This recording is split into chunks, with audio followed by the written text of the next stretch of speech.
Boa tarde, alunos do quinto ano, tudo bem com vocês? Tiveram um bom final de semana?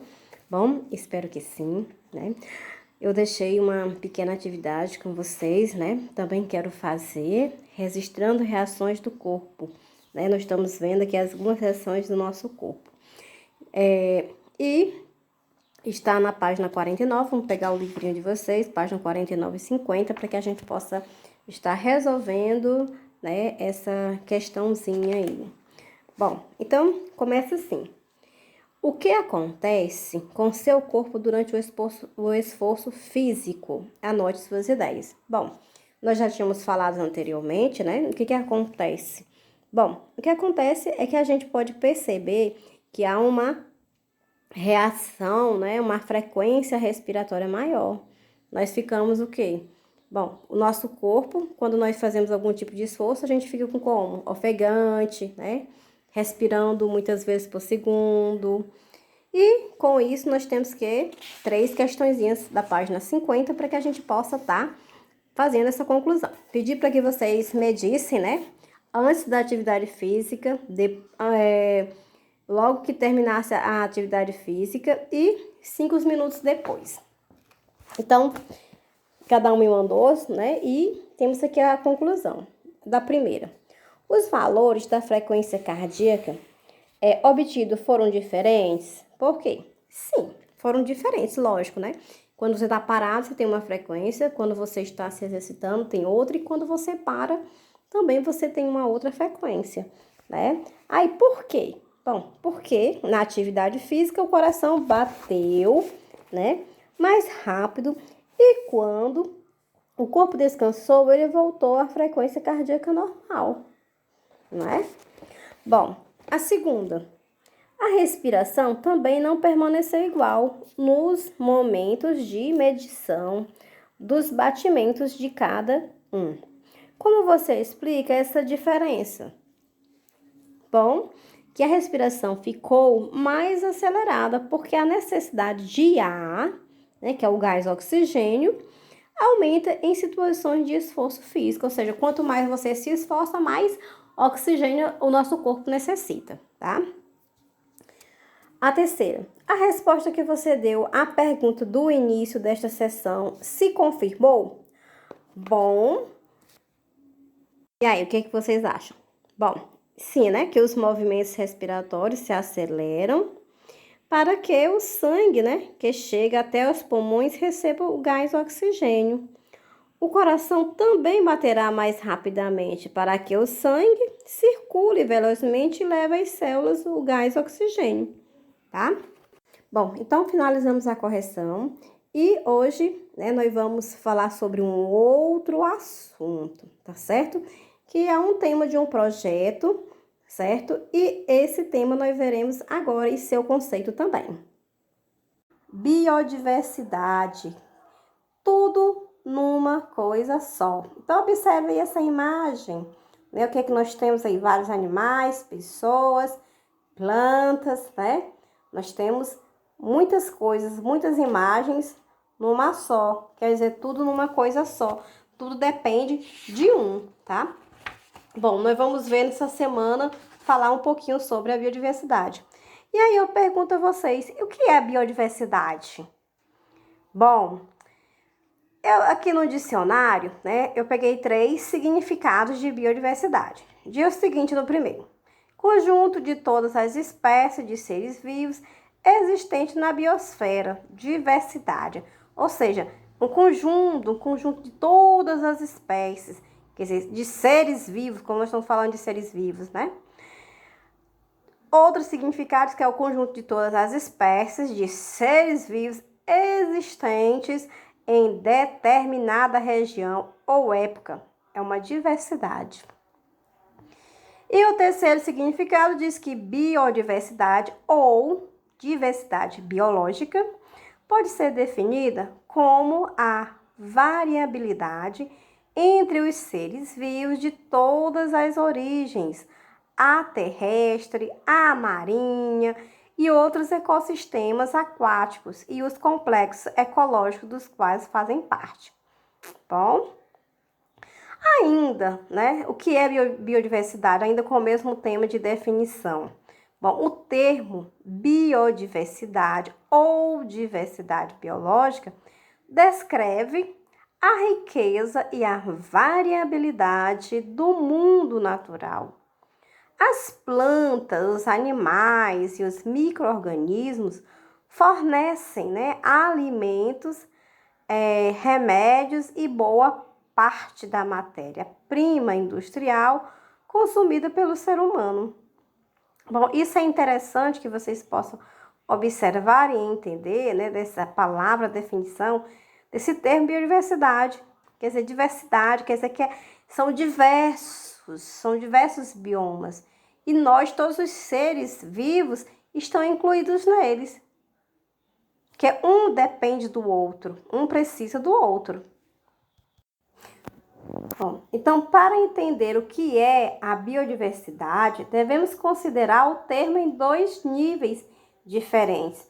Todas as formas de vida, assim como os genes contidos em cada indivíduo, e as interrelações ou ecossistemas na qual a existência de uma espécie afeta diretamente muitas outras, tá bom? Então, a diversidade biológica está presente em todo lugar, no meio dos desertos, nas tundras congeladas ou nas fontes de águas sulfurosas. Então, ou seja, quando a gente fala em biodiversidade, em qualquer lugar, aqui no Nordeste, na sua casa, no quintal da sua casa, no seu vizinho, ou seja, em qualquer lugar que a gente olhar, a gente vê um mundo diverso. A diversidade genética possibilitou a adaptação da vida nos mais diversos pontos do planeta.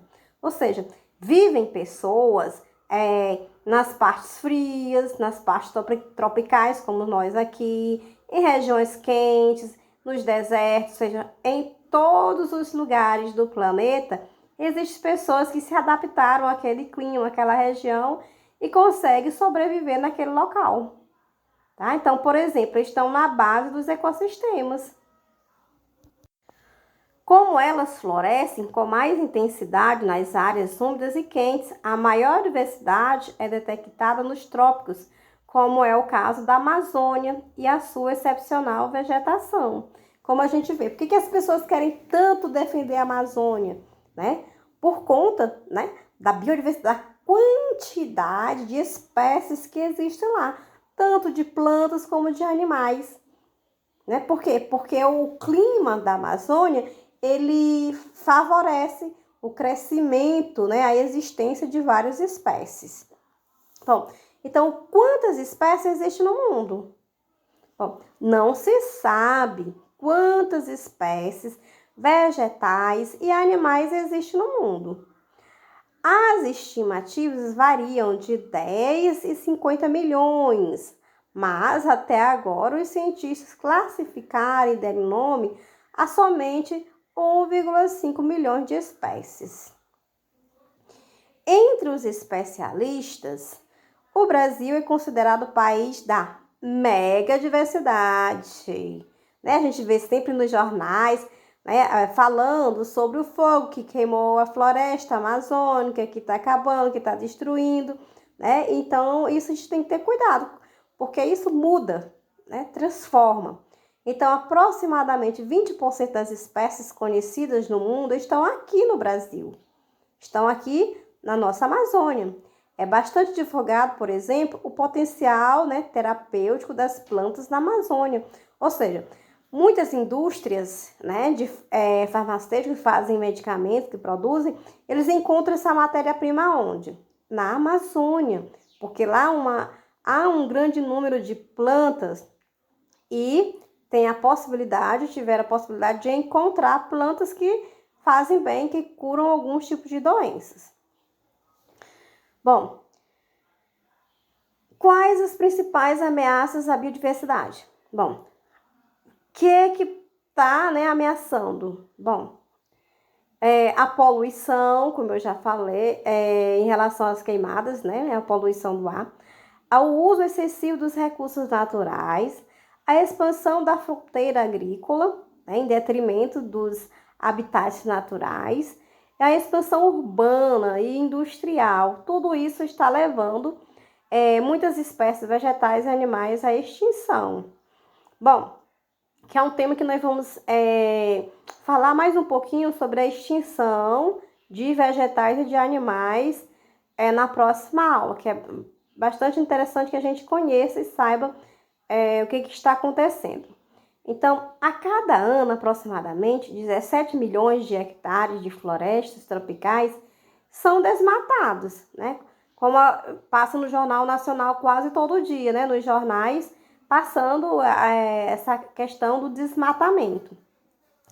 As estimativas sugerem que, se isso continuar entre 5% e 10% das espécies que habitam as florestas tropicais, poderão estar extintas dentro dos próximos 30 anos. Bom, a sociedade moderna, particularmente os países ricos, desperdiça grande quantidade de recursos naturais.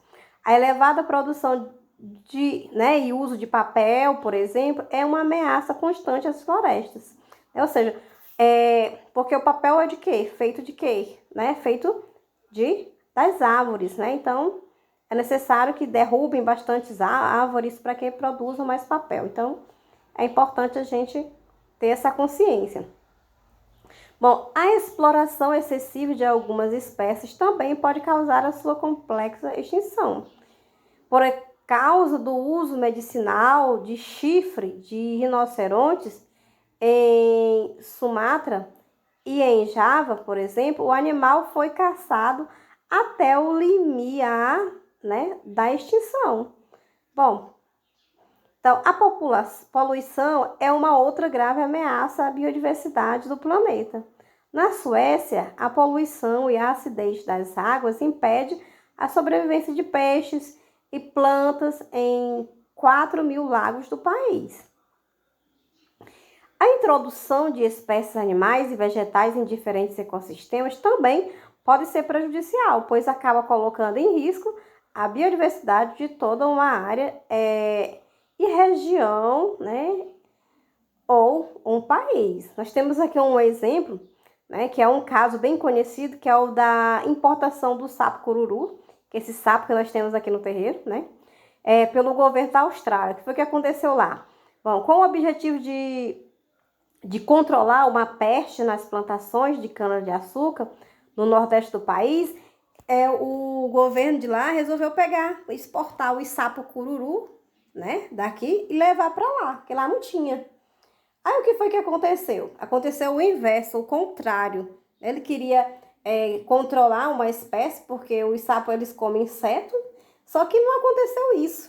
O que foi que aconteceu? O animal revelou-se um predador voraz dos répteis e anfíbios da região, tornando-se um problema a mais para os produtores e não uma solução.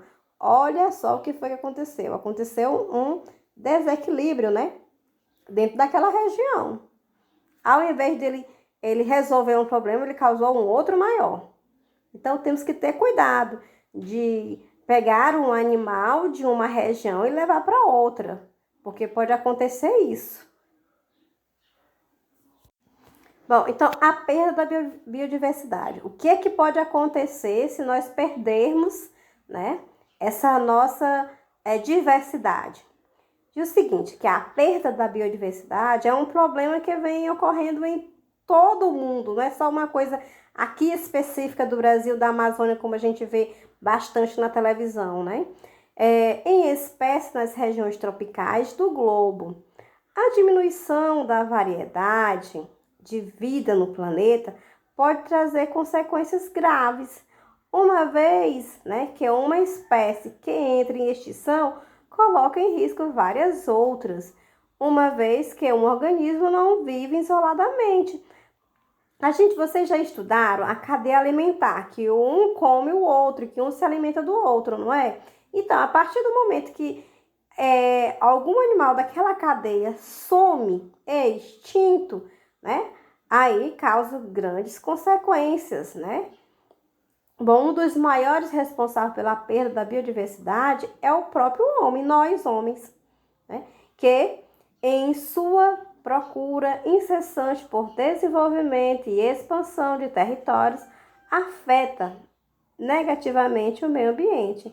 Entre os principais processos responsáveis pela perda de diversidade biológica, podemos citar a destruição de habitat, exploração exagerada de espécies animais e vegetais, né? A introdução de espécies exóticas, né? A ampliação da agropecuária, poluição e mudanças climáticas. Então, nós temos que ter bastante cuidado com isso, né? E sabermos que nós temos que preservar a nossa diversidade. Bom, então, nosso tema de hoje era falar sobre isso, que é um projeto, né? E dentro desse projeto nós vamos conhecer um pouquinho sobre a biodiversidade. E eu vou deixar apenas uma questão para que vocês resolvam, tá bom? Que vocês pesquisem quais plantas brasileiras hoje estão em extinção, né? Já que nós estamos falando sobre alimentação, é bom a gente conhecer, né, algumas plantas que talvez a gente comia antigamente, que hoje não come mais porque estão distintas. Então, pesquise, faça essa pesquisa e na próxima aula a gente conversa sobre elas, tá bom? Então, tchau, tchau. Até a nossa próxima aula, que nós iremos continuar sobre biodiversidade. Um beijão a todos!